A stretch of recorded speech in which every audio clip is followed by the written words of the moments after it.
बिस्मिल्लाहिर्रहमानिर्रहीम। अस्सलाम वालेकुम दोस्तों, किसान ट्रैक्टर फॉर सेल दे विच खुश आमदीद।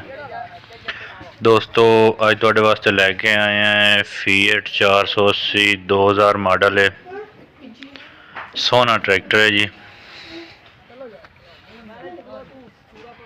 रंग दा ट्रैक्टर साइडा तो खड़ा है 12 आने ते उत्ते रंग मट्ठा है कंड दे उत्ते। मडगाडां दी साइडा सूडा इतनी एक बंदियां ते कंड उन्हां दी भी मट्ठी है। टायर 0 मीटर चढ़े हुए ने। बंपर चंगा लगा है, हुक दरमियानी है, सेल्फ स्टार्ट। आवाज़ चेक करने तो स्टार्ट करता भी है भाई, जे कार गांदा है तो।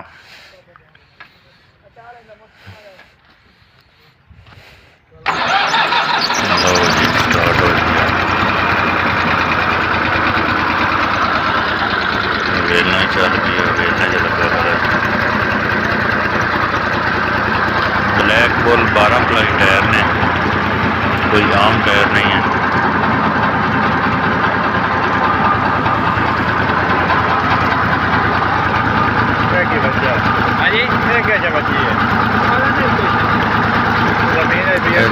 कच वगैरह लगे लेकिन टूटी कट आया थले रैम बाकी साफ सुथरा है। प्लेट दसी हुई है, मिट्टी नाल जी फुल होया खड़ा है। कोई गुंजाइश को नहीं उत्ते होर मिट्टी पवान दी। बंदे माशाल्लाह आप तो बड़े साफ सुथरे, पता नहीं ट्रैक्टर को क्यों नहीं साफ करते। बहावलपुर का नंबर लगो है। देखो ये टुटा भज्जा को नहीं किसी साइड से। मडगाडा ही है जे थोड़ी बहुत हल चल रही है, टुट भज है।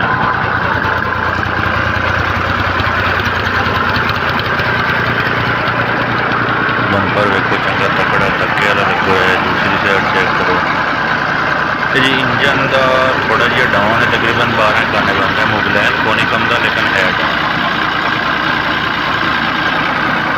क्योंकि कुछ मेरे भाई दोस्त काफ़ी दूर होंगे सफ़र करके जगह मुड़ा के जी ना निकले तो तामी गल बनती होंगी है। ये रिम अगला एक टुटा हुआ है, मुरम्मत होने वाला है।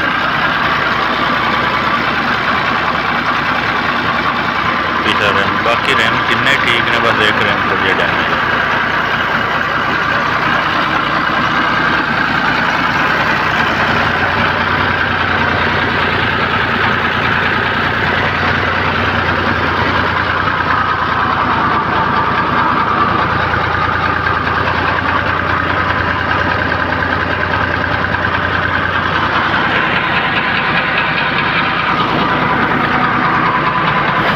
$286 पत्री वेखो जी, पूरा 2000 00 है।